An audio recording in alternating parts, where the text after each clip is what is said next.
नमस्कार, आप देख रहे हैं न्यूज 24 का खास शो सबसे बड़ा सवाल और मैं हूं अजीत अंजुम। आज फिर एक केंद्रीय मंत्री ने चुनाव आयोग के निर्देशों को ठेंगा दिखाया है। केंद्रीय मंत्री बेनी प्रसाद वर्मा ने यूपी की चुनावी रैली में मुस्लिम रिजर्वेशन की बात की और यह भी कहा कि चुनाव आयोग चाहे तो उन्हें नोटिस दे दे, कोई फर्क नहीं पड़ता। इससे पहले केंद्रीय मंत्री सलमान खुर्शीद चुनाव आयोग को चुनौती दे चुके हैं। आयोग जब तेवर दिखाए, राष्ट्रपति से उनकी शिकायत की, मामले ने तूल पकड़ा तो सलमान खुर्शीद ने माफी मांग ली, लेकिन उनकी जगह ले ली है अब बेनी प्रसाद वर्मा ने। आज का सबसे बड़ा सवाल यही है कि क्या कांग्रेस नेता और मंत्री चुनाव आयोग को ठेंगे पर रखते हैं? क्या केंद्रीय मंत्रियों को चुनाव आयोग के निर्देशों की परवाह नहीं? इसी मुद्दे पर बात करेंगे तमाम दलों के नेताओं से और समझने की कोशिश करेंगे कि आखिर ऐसे बयान क्यों देते हैं नेता और वोट की खातिर संवैधानिक संस्थाओं को नीचा दिखाने से क्यों नहीं चूकते हैं नेता। लेकिन सबसे पहले सुनते हैं बेनी प्रसाद वर्मा का विवादास्पद बयान। ये आरक्षण और बढ़ाया जाएगा। मुसलमानों का जमीन नहीं है, मुसलमानों का बड़ा रोजगार नहीं है, मुसलमान सब जगह बेकार है, दिन भर मेहनत करता प्रस्थान को खाना खा लगता है। मुसलमानों को और सुविधाएं दी जाएगी, आरक्षण भी बढ़ाया जाएगा। चुनाव आयोग को नोटिस देते हमने मामला किया, ये आरक्षण और बढ़ाया जाएगा। मुसलमानों का जमीन नहीं है, मुसलमानों का बड़ा रोजगार नहीं है, मुसलमान सब जगह बेकार है, दिन भर मेहनत करता प्रस्थान को खाना खा लगता है। मुसलमानों को और सुविधाएं दी जाएगी, आरक्षण भी बढ़ाया जाएगा।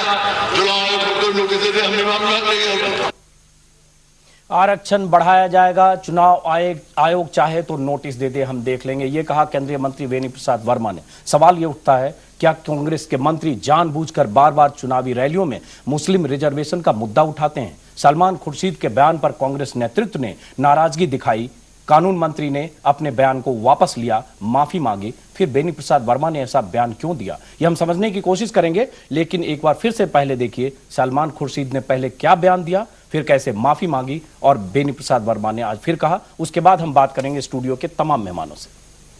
कैसे कह दो फांसी अगर देना चाहते हैं तो मुझे फांसी दे दे, इसी नाम पर दे दे कि सलमान खुर्शीद ने पसमानदा लोगों का नाम लिया था। गरीबों की किस्मत को हम बदल के रखेंगे, चुनाव आयोग हो या ना हो, गरीबों की किस्मत को बदल। दिन भर मेहनत करता प्रस्थान को खाना खा लगता है। मुसलमानों को और सुविधाएं दी जाएगी, आरक्षण भी बढ़ाया जाएगा। चुनाव आयोग को नोटिस देते हमने मामला किया। आपने दोनों बयान सुने, वो बयान भी सलमान खुर्शीद का वो बयान जिसके बाद उन्हें माफी मांगनी पड़ी, बेनी प्रसाद वर्मा का वो बयान जो अब तूल पकड़ रहा है। इस मुद्दे पर हम बातचीत करेंगे। कई मेहमान हमारे साथ मौजूद हैं। स्टूडियो में हमारे साथ है राजीव राय, समाजवादी पार्टी के नेता, तनवीर फजल, जामिया मिलिया के प्रोफेसर, और बाहर से हमारे साथ जुड़ रहे हैं शकील अहमद, कांग्रेस के वरिष्ठ नेता, सिद्धार्थ नाथ सिंह, बीजेपी के वरिष्ठ नेता। इन मेहमानों से बात करेंगे, लेकिन एक बार देखते हैं कई नेताओं ने आज इस मुद्दे पर क्या कहा, उसके बाद हम सवाल जवाब का दौर शुरू करेंगे। आरक्षण और बढ़ाया जाएगा। मुसलमानों का जमीन नहीं है, मुसलमानों का बड़ा रोजगार नहीं है, मुसलमान सब जगह बेकार है, दिन भर मेहनत करता प्रस्थान को खाना खा लगता है। मुसलमानों को और सुविधाएं दी जाएगी, आरक्षण भी बढ़ाया जाएगा। चुनाव आयोग को नोटिस देते हमने मामला किया। आज उत्तर प्रदेश के हर आवाम को विकास की जरूरत है। ये जो वन अपमैनशिप लग गया है कांग्रेस के मंत्री नेताओं में to become the leaders of minorities in the most unconstitutional manner, illegal manner, it is very regrettable. मुसलमानों को भी सुरक्षा चाहिए, विकास चाहिए, शिक्षा चाहिए, ये मिलना चाहिए। लेकिन जिस तरह से होड़ लगी हुई है तुष्टीकरण के नाम पर, बहुत दुर्भाग्यपूर्ण है। और अगर बेनी प्रसाद वर्मा ने उसको रिपीट किया है, ये पब्लिक डोमेन में उनका स्टेटमेंट है, हमको लगता है कि चुनाव आयोग को इस दिशा में कार्रवाई करने की जरूरत है। हम प्रजातंत्र के अंदर काम करते हैं और हमारी पॉलिटिकल भाषा बिल्कुल संयम से इस्तेमाल होनी चाहिए और कॉन्स्टिट्यूशनल बॉडीज की हमें बिल्कुल इज्जत करनी चाहिए। ये वक्तव्य हमारी पार्टी के महामंत्री ने दिया था। ये मेरे पर लागू है, ये बेनी प्रसाद वर्मा जी पर लागू है, ये सलमान खुर्शीद पर लागू है, ये हम सब पर लागू है। जो रूलिंग पार्टी रहती है उसका मुसलमानों को लुभाने का यह जरिया है, लॉलीपॉप दिखाते हैं। पिछले दिनों सलमान खुर्शीद ने भी दिखाया उसके बाद उन्होंने तमाम बयान वापस लिए, हाथ जोड़ करके माफ़ी मांगी।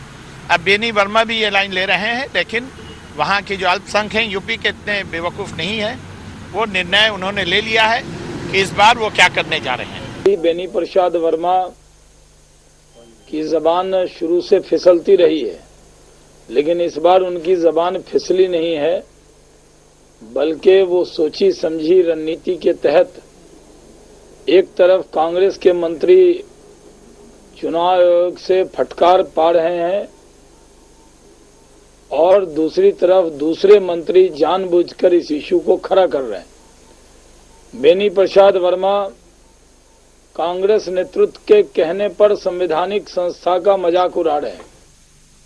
आपने सुना तमाम नेताओं के बयान। सबसे पहले हम जानना चाहेंगे और सवाल पूछते हैं शकील अहमद साहब, कांग्रेस के वरिष्ठ नेता। शकील साहब, आपने बयान सुना, आपने अंबिका सोनी की भी आवाज अब तक पहुंची होगी। उन्होंने कहा कॉन्स्टिट्यूशनल बॉडीज की इज्जत करनी चाहिए। ऐसा ही बयान पहले जनार्दन द्विवेदी ने भी दिया था, सलमान खुर्शीद ने माफी मांगी, उसके बाद आज बेनी प्रसाद वर्मा का बयान। यह बयान क्या कहता है? देखिए, सबसे पहले तो एक कोई भ्रम की स्थिति हो तो उसको दूर कर लेना चाहिए। सलमान खुर्शीद जी ने जो कंट्रोवर्सी हुई, चुनाव आयोग संवैधानिक संस्था है और सभी लोगों को उसका आदर करना चाहिए, ये हमारी पार्टी की लाइन है। और उसी के अनुरूप सलमान खुर्शीद जी ने कहा कि जो घटना हुई, जो कंट्रोवर्सी हुई, उस पर हम खेद व्यक्त करते हैं। जहां तक आज बेनी प्रसाद वर्मा जी की बात है, ये बात मुस्लिम आरक्षण की ऐसी है जो हमारे 2009 के मैनिफेस्टो में भी है और अभी विधानसभा का जो चुनाव हो रहा है उत्तर प्रदेश में, उस मैनिफेस्टो में भी है। तो अगर अपने मैनिफेस्टो की बात दोहराना इलेक्शन कमीशन का अनादर है, तो मैं नहीं समझता हूं कि इलेक्शन कमीशन भी इससे सहमत होगा।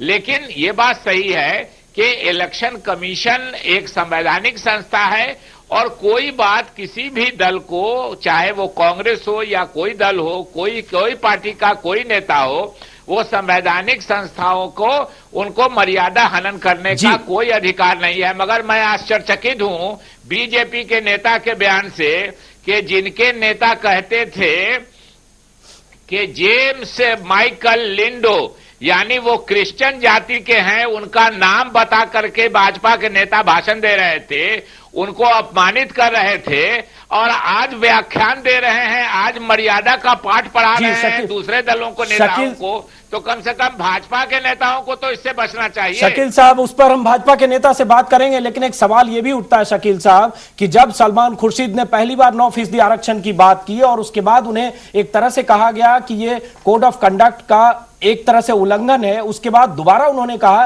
कि चाहे कोई फांसी पर चढ़ा दे, वो पसमानदा मुसलमानों को हक दिलाकर रहेंगे। और उसके बाद फिर चुनाव आयोग ने राष्ट्रपति को एक तरह से चिट्ठी लिखी, शिकायत की, जो आजाद भारत में पहली बार हुआ। उसके बाद उन्होंने माफी मांगी और आज बेनी प्रसाद वर्मा ने जो बात कही उसमें आखिरी लाइन ये भी है कि चाहे तो चुनाव आयोग नोटिस दे दे, हम देख लेंगे। तो देख लेंगे कि मानसिकता भी है। शकील साहब, हम उसके बाद आप पर आएंगे, लेकिन सबसे पहले सिद्धार्थनाथ सिंह, सवाल यह उठता है कि चुनाव के वक्त नेता इस तरह के बयान देते हैं, हालांकि जवाब आपको भी देना होगा क्योंकि नरेंद्र मोदी ने भी 2002 में जो उस समय के सीईसी थे उन पर तमाम तरह के सवाल उठाए थे। लेकिन एक तरह से देखें तो एक चुनाव आयोग की मर्यादा, उसकी संवैधानिक सत्ता को खुलेआम चुनौती दी जाती है चुनावों के समय। देखिए, दो अलग अलग विषय हैं। जो गुजरात में हुआ था उसमें किसी का नाम, पूरा नाम पढ़ा गया था, उसके लिए जवाब भी दे चुके हैं। आज जो विषय आ रहा है वो संवैधानिक संस्थाओं के ऊपर प्रश्न चिन्ह लगाने का, और जिस प्रकार से मंत्री बाय मंत्री एक के बाद एक जो बात कह रहे हैं वो कोड ऑफ कंडक्ट को उल्लंघन करने का और दूसरी प्रकार से एक कॉन्स्टिट्यूशनल बॉडी को चैलेंज देने का है। अब उस विषय पे प्रधानमंत्री हैं, उनके पास भी राष्ट्रपति जी ने फॉरवर्ड किया, वो चुप्पी साधे में। बड़े नेता राहुल गांधी और सोनिया गांधी जी भी यूपी चुनाव में वो भी चुप्पी साधे हुए हैं और अपने मंत्रियों को कहते हैं कि आप जाओ और सीना ठोक के कहो चुनाव आयोग को कि तुम्हारे अंदर जो दम है तुम कर लो। आपको ये एक और बात एक मिनट मैं सिद्धार्थ जी मैं चाहूंगा इसका जवाब पहले शकील साहब दें। शकील साहब, ये कई बार कांग्रेस का नेताओं का दो मुंहापन नहीं लगता है कि एक तरफ अंबिका सोनी, एक तरफ जनार्दन द्विवेदी जैसे वरिष्ठ नेता कहते हैं कि संवैधानिक संस्थाओं की मर्यादा का ख्याल रखना चाहिए, नेता बोलते समय ध्यान रखें, दूसरी तरफ वहां जाकर कोई केंद्रीय मंत्री कहते हैं कि चुनाव आयोग चाहे तो नोटिस भेज दे, हम देख लेंगे, उसके पहले सलमान खुर्शीद का बयान। तो ये लगता है सब कुछ एक अंडरस्टैंडिंग है कि वहां जाकर आजमगढ़ यूपी में कुछ और जुबान में बोलो, दिल्ली में प्रेस कॉन्फ्रेंस में कहो कि संवैधानिक मर्यादा है और उसका हमको ख्याल रखना चाहिए। नहीं, आपने देखा होगा, मैं बिल्कुल इससे सहमत नहीं हूं। राष्ट्रपति जी को जैसे चिट्ठी गई, राष्ट्रपति जी ने प्रधानमंत्री जी को भेजा, प्रधानमंत्री जी ने बात की सलमान खुर्शीद साहब से, और सलमान खुर्शीद साहब ने वो जो दुर्घटना हुई या एक तरह से वो कंट्रोवर्सी हुई उस पर खेद प्रकट किया। तो ये नहीं है कि कह का आप कुछ रहे हैं और कर कुछ रहे हैं। तब तो उस हिसाब से चुनाव में हमारे जो मैनिफेस्टो में बात है उसको कहने पर हम नहीं समझते हैं कि चुनाव आयोग भी कोई नोटिस करेगा। शकील साहब मैनिफेस्टो में लिखित बात दी है। शकील साहब का मैनिफेस्टो, शकील साहब एक मिनट, सिद्धार्थ जी एक मिनट, मैनिफेस्टो मेरे पास है, इस मैनिफेस्टो में 4.5% की है। सवाल ये उठता है कि अगर मैनिफेस्टो में पहले 4.5% है तो सलमान खुर्शीद 9% क्यों कर रहे हैं, यह भी सवाल है। लेकिन उससे बड़ा सवाल है कि आप बात जब चुनाव आयोग ने एक बार कह दिया कि यह बात आप नहीं एड्रेस करें रैलियों में, तो इसकी परवाह कम से कम केंद्रीय मंत्रियों को होनी चाहिए ना शकील साहब। नहीं, वो जब बात हुई थी तो वो 8, 8.5, 9% की कुछ बात हुई थी जिसमें वो कंट्रोवर्सी पैदा हुई थी। जो मैनिफेस्टो में लिखा है उससे चुनाव आयोग ने मना नहीं किया है।